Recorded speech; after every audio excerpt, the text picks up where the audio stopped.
This gonna be a fight. Tyson, and you know it. You hit me, I'm gonna kill you. I'm gonna kill. I want Mike Tyson.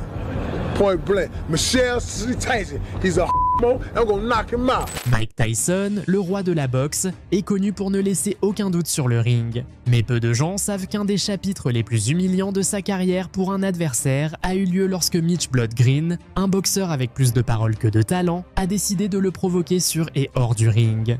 Ce qui a suivi a été une leçon dévastatrice pour Green, qui a appris à ses dépens que se moquer de Tyson n'était jamais une bonne idée.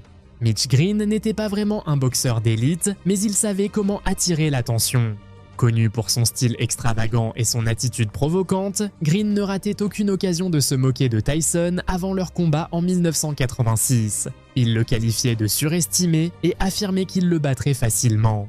Le 20 mai 1986, au célèbre Madison Square Garden de New York, le combat tant attendu entre Mike Tyson et Mitch Blood Green a eu lieu. Dès qu'ils sont montés sur le ring, les différences étaient évidentes. Tyson, à seulement 19 ans, avait une présence intimidante. Son regard fixe et son corps compact mais musclé projetaient une menace imminente. De son côté, Green, bien qu'il soit plus grand et ait une meilleure allonge, semblait moins préparé mentalement et physiquement. Quand la cloche a sonné, Tyson est sorti comme un taureau déchaîné. Dès la première seconde, il a montré qu'il n'était pas là pour perdre du temps. Ses mouvements étaient explosifs, réduisant rapidement la distance et lançant des combinaisons mortelles. Les crochets et uppercuts de Tyson résonnaient dans tout le stade et le public réagissait avec stupéfaction devant sa brutalité. De son côté, Green essayait de rester debout. Dès les premiers échanges, il était clair que son plan était d'éviter le chaos à tout prix. Ses mouvements défensifs étaient peu élégants. Il s'accrochait désespérément à Tyson à chaque fois qu'il s'approchait, interrompant le flux du combat et provoquant les huées des spectateurs. Malgré sa stratégie de survie, chaque coup que Tyson parvenait à placer laissait sa marque sur le visage et le corps de Green. Mike Tyson right on top of it. Mike Tyson comes out like a locomotive, going straight for Mitch Green. He's successful is to box. Pretty much do the same thing a boxer should do to a puncher. Keep that jab in his face and not be intimidated by his punching power. Mike Tyson said that he didn't double up. He just was a little bit lazy, especially in the later rounds. So we'll see what he does about that against Mitch Green. A little reluctant to go full steam.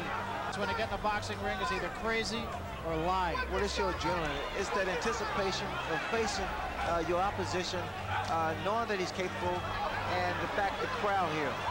It's similar to Joe Frazier. Always aggressive, right in front of his man. Now we see some head movement.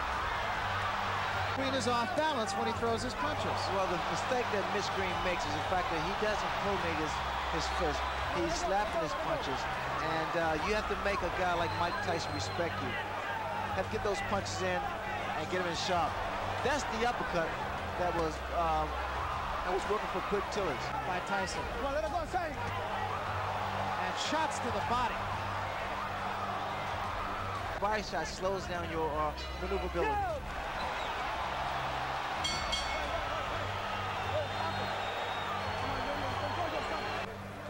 Here you'll see after the bell,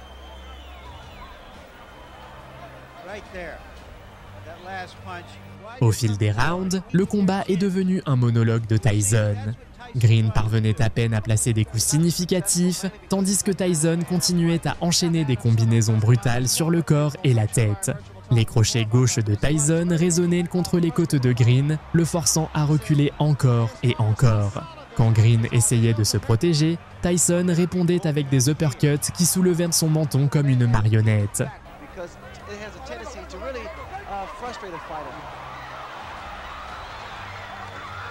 Good left hand by Tyson. Green got a couple of punches in, but as far as how solid those punches are, there's no comparison. Now Green holding and hitting. From Mitch Green from holding behind the head. Bad habit of leaning back. Watch the left hook of Mike Tyson land every time Mitch Green moves backwards. So he's able to throw quicker shots. There's the left hook I was talking about. You notice that there is no mouthpiece in Mitch Green's mouth. He was knocked out by a left hook. And he did draw a warning from Luis Rivera, the referee. about holding. Green's in trouble. Those shots to the body is doing is taking his toll. Really working. A lot of body, a lot of leverage. The body shots. Watch for the left hook. There it is again, Barry. Powerful and more effective. The uppercut's working. Dans le troisième round, Green semblait vaciller par moments, mais sa tactique de s'accrocher désespérément à Tyson a évité ce qui semblait être un chaos inévitable. Tyson, frustré mais implacable, continuait d'avancer, cherchant l'occasion de terminer le combat. When his mouthpiece was knocked out his mouth, he kept his mouth open. Again, Barry, you have to Tyson had against Tillis. And what a shot. hands high. He works his way in. That was a right hook. Closed area to the body. You have to think, Ray, that maybe the Tillis fight woke him up. But there's no need for him to slow down. The momentum.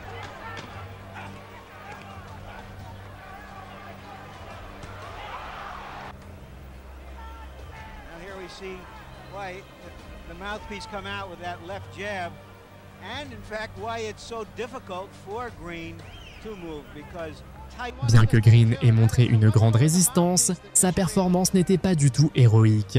Sa stratégie constante d'attraper et de ralentir le rythme du combat semblait davantage un effort pour survivre que pour gagner. Le public, d'abord enthousiaste, a commencé à perdre patience avec Green. Pendant ce temps, Tyson restait concentré, montrant une maturité et une discipline surprenante pour son âge. Good left hook, solid left hook. Left hand, top of the head. That right hand and the left hook of Mike Tyson is very, very That effective. was another big shot. What his best weapon was, and he said, my elusiveness. He has said nothing about his punching power. And that's something that he did not do against Quick Tillis. Yo, yo, yo, yo. Come on, come on, come on. Come on, back. Come on, come on. Dans les derniers rounds, Tyson n'a pas relâché la pression. Il a continué à lancer des coups puissants, maintenant la pression sur Green, qui montrait déjà des signes évidents de fatigue. Son visage était enflé, avec des coupures visibles, et ses tentatives de contre-attaquer étaient faibles et désordonnées. Malgré cela, il a réussi à rester debout jusqu'à la fin du 10e round, ce que beaucoup ont attribué davantage à sa capacité à encaisser qu'à ses compétences de boxeur. Has some grievances with Don King about not getting the type of money that he wants, but the fact is, he has to prove himself here. And the mouthpiece goes again.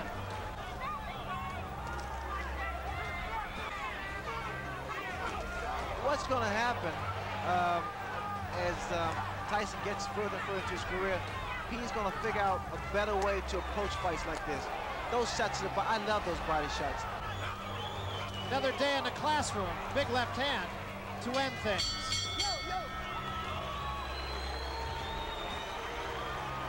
For the winner, for his 21st straight win and as many fights, Mike Tyson.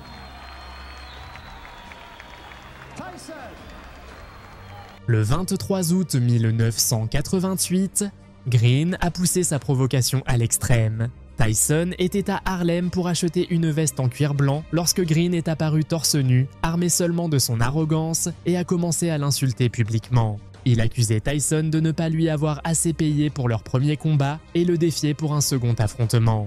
Tyson a essayé de l'ignorer, mais Green a dépassé les limites en déchirant sa chemise et en continuant à crier des insultes. La patience de Tyson a atteint sa limite. En quelques secondes, Tyson lui a asséné un crochet du droit qui a fermé l'œil gauche de Green et lui a cassé le nez. Green s'est retrouvé au sol, ensanglanté et humilié, tandis que Tyson s'éloignait avec sa veste en cuir.